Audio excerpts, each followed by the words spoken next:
రాష్ట్రంలో పరిశ్రమల స్థాపన, ఉద్యోగాల కల్పనయే ధ్యేయంగా కూటమి ప్రభుత్వం వేగంగా అడుగులు వేస్తుంది.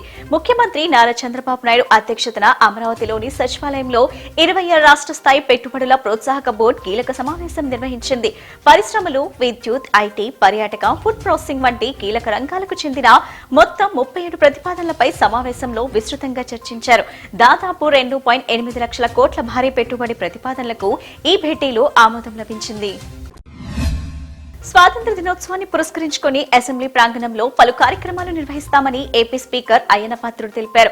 ఈ నెల 14, 15 తేదీల్లో నిర్వహించే ఈ కార్యక్రమాల్లో విద్యార్థులతో పాటు ఎవరైనా పాల్గొనవచ్చునన్నారు. సాయంత్రం పూట ప్రత్యేక సాంస్కృతిక కార్యక్రమాలు ఏర్పాటు చేస్తున్నట్లు చెప్పారు. స్వాతంత్ర ఉద్యమ ఘట్టాలను ప్రదర్శిస్తామన్నారు. అసెంబ్లీకి రాని వైసీపీ ఎమ్మెల్యేలకు జీతాలు ఎందుకు ఇవ్వాలని స్పీకర్ ప్రశ్నించారు. ఇంద్రకీలాద్రిపై వేంచేసి ఉన్న శ్రీ దుర్గామల్లేశ్వర స్వామివార్ల దేవస్థానంలో నెల రోజుల పాటు అత్యంత వైభవంగా జరిగిన ఆషాఢసారి సమర్పణ మహోత్సవాలు భక్తి శ్రద్ధలతో ఆహ్లాదభరిత వాతావరణంలో ముగిశాయి. ఈ ముగింపు వేడుకల్లో భాగంగా ఆలయ సిబ్బంది సాంప్రదాయబద్ధంగా అమ్మవారికి ఆషాఢసారిను సమర్పించారు. హెచ్ఐవి ఎయిడ్స్ రహిత ఆంధ్రప్రదేశ్ నిర్మాణమే ప్రభుత్వ ప్రధాన ధ్యేయమని రాష్ట్ర వైద్య ఆరోగ్య శాఖ మంత్రి శ్రీ సత్యకుమార్ యాదవ్ తెలిపారు. 2026 డిసెంబర్ 1 నాటికి నిర్దేశిత 95 to 95, 99 లక్ష్యాలను 100% సాధించేందుకు కృషి చేస్తున్నామని ఆయన వెల్లడించారు. ఈ సాధనలో యువతతో పాటు స్వచ్ఛంద సేవా సంస్థలు భాగస్వామ్యం కావాలని పిలుపునిచ్చారు. పుష్కర ఎత్తిపోతల పథకం పైప్లైన్ పనులపై మంత్రి నిమ్మల రామానాయుడు వీడియో కాన్ఫరెన్స్ నిర్వహించారు. పోలవరం జిల్లా కలెక్టర్తో పాటు ఇరిగేషన్ అధికారులు, కాంట్రాక్ట్ ఏజెన్సీల ప్రతినిధులు ఈ సమావేశంలో పాల్గొన్నారు. సీఎం చంద్రబాబు ఇచ్చిన వర్క్ షెడ్యూల్ ప్రకారం పనులు జరుగుతున్నాయో లేదో మంత్రి సమీక్ష చేశారు. పనులు వేగవంతం కాకపోవడం పట్ల అధికారులపై ఆయన ఆగ్రహం వ్యక్తం చేశారు. పనులు అలసత్వంగా నిర్వహించడానికి బాధ్యులైన ఈఈకి మెమో ఇవ్వాలని ఆయన ఆదేశించారు. C channel MD TV Ramesh Babu తండ్రి పుల్లేశ్వరరావు అంత్యక్రియలు సాంప్రదాయబద్ధంగా జరిగాయి. పలువురు నగర ప్రముఖులు, బంధుమిత్రులు తరలివచ్చి దివంగత పుల్లేశ్వరరావుకు కడసారి నివాళులర్పించారు. అశ్రు నయనాల మధ్య అంతిమయాత్ర సాగింది.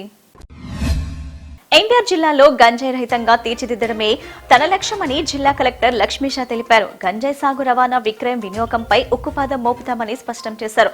గంజాయి సమాచారం అందించిన వారి వివరాలు గోప్యంగా ఉంచుతామన్నారు. గంజాయి రహిత సమాజం కోసం ప్రతి ఒక్కరూ భాగస్వాములు కావాలన్నారు. అసెంబ్లీలో మాట్లాడే అవకాశం అధికార పార్టీ ఇవ్వటం లేదని, మనకు బలమున్న శాసనమండలిలో మనగలం విప్పాలని వైసీపీ అధినేత జగన్ పార్టీ శ్రేణులకు దిశానిర్దేశం చేశారు. డీఎస్సీ అక్రమాలపై ఖచ్చితంగా సీబీఐ దర్యాప్తు జరగాలన్నారు. స్పోర్ట్స్ కోటా పేరుతో జీవోలు జారీ చేసి అక్రమాలకు తెరతీశారని ఆయన ఆరోపించారు. పోటీ పరీక్ష లేకుండా డీఎస్సీ పరీక్ష రాయకుండానే ఉద్యోగాలు ఇచ్చిన పరిస్థితి వచ్చిందన్నారు. ఇన్ని అక్రమాలు, ఆధారాలు కనిపిస్తున్నప్పుడు విద్యాశాఖ మంత్రి రాజీనామా చేయాల్సిందేనని జగన్ తేల్చి చెప్పారు. స్వాతంత్ర దినోత్సవాన్ని పురస్కరించుకుని నేను నా దేశం, ధర్మం కోసం, దేశం కోసం అనే నినాదంతో రాష్ట్ర వ్యాప్తంగా 1,00,000 ఇళ్లకు జాతీయ జెండాలను పంపిణీ చేయనున్నట్లు మైనార్టీ హక్కుల పరిరక్షణ సమితి రాష్ట్ర అధ్యక్షుడు ఫరూక్ షుబ్లియా తెలిపారు. రాష్ట్రంలోని 65 నియోజకవర్గాల్లో ముస్లింలందరూ భాగస్వాములై జాతీయ జెండాలను ఇళ్లపై ఎగరవేస్తూ తమ దేశభక్తిని చాటాలని పిలుపునిచ్చారు.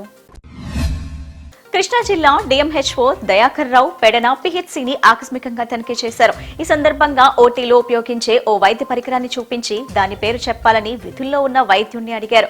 ఆ పరికరం ఏంటో తెలియకపోవడంతో డాక్టర్ జేబులో నుంచి ఫోన్ తీసి గూగుల్లో సెర్చ్ చేశారు. అయినా సమాధానం దొరకకపోవడంతో డిఎంహెచ్ఓ ఆగ్రహం వ్యక్తం చేశారు. వైద్యుడికే పరికరం తెలియకపోవడంపై ఇప్పుడు తీవ్ర చర్చ జరుగుతుంది.